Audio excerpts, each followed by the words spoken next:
Shalom, selamat pagi saudara-saudara yang terkasih. Selamat datang kembali dalam program Renungan Pagi Spiritual Life. Perenungan kita pagi ini akan melanjutkan pembacaan kita kemarin, yaitu terambil dari Roma pasal 7 ayat 1 sampai 12 dengan judul perikop Arti Hukum Taurat. Demikian firman Tuhan. Apakah kamu tidak tahu saudara-saudara? Sebab aku berbicara kepada mereka yang mengetahui hukum, bahwa hukum berkuasa atas seseorang selama orang itu hidup. Sebab seorang istri terikat oleh hukum kepada suaminya selama suaminya itu hidup.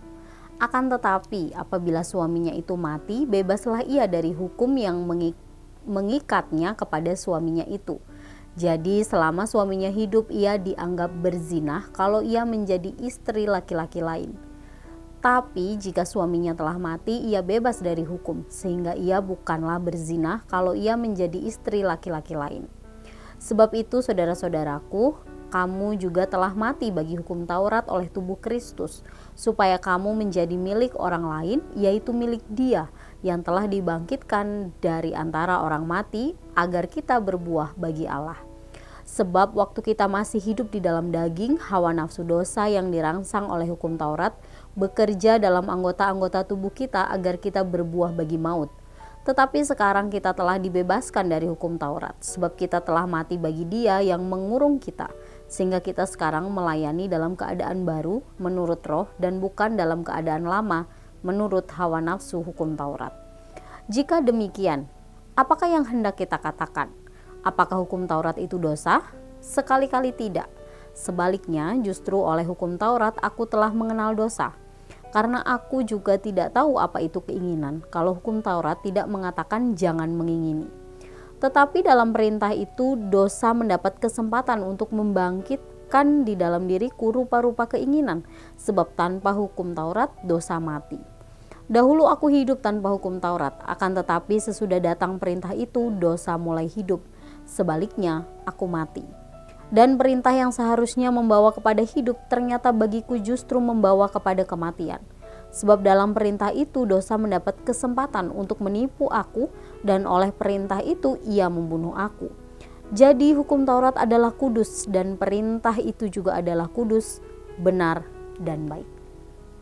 Saudara yang terkasih, dalam perikop yang baru saja kita baca, Paulus menjelaskan mengenai hubungan antara orang percaya dengan hukum Taurat.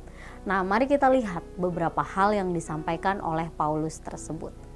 Yang pertama, hukum Taurat adalah gambaran ideal dari manusia. Nah, Paulus menegaskan bahwa pada dasarnya hukum Taurat adalah kudus, benar, dan baik adanya. Perintah yang terdapat dalam hukum tersebut merupakan gambaran manusia sebelum jatuh ke dalam dosa. Tetapi ketika manusia dikuasai dosa, maka hukum yang baik itu justru merangsang manusia untuk makin berdosa. Iblis memanipulasi pikiran manusia yang rusak karena dosa sedemikian rupa sampai kita menjadi berpikir sebaliknya. Padahal seharusnya hukum Taurat membuat kita menyadari perilaku dan kondisi dari keberdosaan kita. Hukum Taurat juga menyingkapkan keburukan dosa dan akibat dosa yang membawa manusia ke dalam kematian kekal. Kemudian hal kedua yang disampaikan Paulus adalah Yesus melepaskan kita dari belenggu dosa. Di dalam perikop tadi Paulus mengatakan bahwa kematian Yesus membebaskan manusia dari hukum Taurat. Nah, hal ini tidak berarti bahwa orang percaya tidak lagi wajib melakukan hukum Taurat dan kemudian bebas melakukan apa saja. Tetapi maksud Paulus adalah kematian Yesus memutuskan kuasa hukum Taurat yang sudah dibelenggu oleh dosa. Melalui pengorbanan Yesus, manusia berdosa kita mati dan bangkit bersama Yesus sebagai ciptaan yang baru. Sehingga jika sebelumnya manusia berusaha menjadi benar dengan menaati hukum Taurat, maka sekarang di dalam Yesus orang percaya telah dibenarkan dan dimampukan untuk melakukan kehendak Allah melalui hukum Taurat. Saudara-saudara yang terkasih, melalui penjelasan Paulus tentang arti hukum Taurat dalam perikop ini, maka kita diajak untuk menyadari bahwa hukum Taurat tidak dimaksudkan untuk merangsang manusia agar melakukan dosa, Tapi hukum Taurat adalah sebuah gambaran ideal dari manusia yang diciptakan segambar dengan Allah. Kemudian kita juga harus menyadari bahwa sebagai orang percaya yang telah ditebus oleh Yesus, maka kita tidak lagi terikat dengan kewajiban menjalankan hukum Taurat agar menjadi benar di hadapan Allah. Tapi sebaliknya, kita dimampukan untuk melakukan hukum Taurat dan firman Tuhan dengan kesungguhan hati, dan hidup kita semakin serupa dengan Yesus. Saudara, marilah kita meminta hikmat dan kekuatan dari Allah untuk dapat melakukan hal tersebut. Mari kita mengambil waktu sejenak untuk merenungkan firman Tuhan yang baru saja kita dengar. Saudara, bagaimana pendapat saudara selama ini tentang hukum Taurat? Apakah selama ini saudara berpikir bahwa kematian Yesus membuat orang percaya tidak perlu lagi melakukan hukum Taurat? Jika iya, maka mari ubah cara pandang saudara mengenai arti hukum Taurat. Mari meminta hikmat dari Allah untuk menyadari bahwa hukum Taurat adalah gambaran ideal dari manusia yang diciptakan segambar dengan Allah. Dan mari berdoa meminta kekuatan dari Allah untuk memampukan kita melakukan hukum Taurat dan juga firman Tuhan dengan sungguh-sungguh, sehingga kita semakin menjadi serupa dengan karakter Kristus.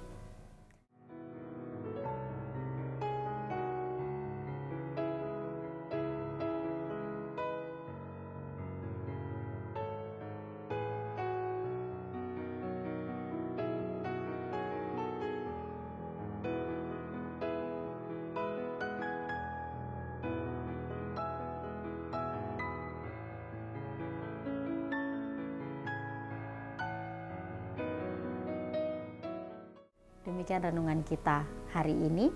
Mari kita berdoa. Ya Allah Bapa, kami sungguh mengucap syukur untuk penyertaan kasih-Mu dalam kehidupan kami. Terima kasih jika Tuhan sudah menyertai kami sepanjang malam, dan pagi ini kami bisa memulai hari kami lagi.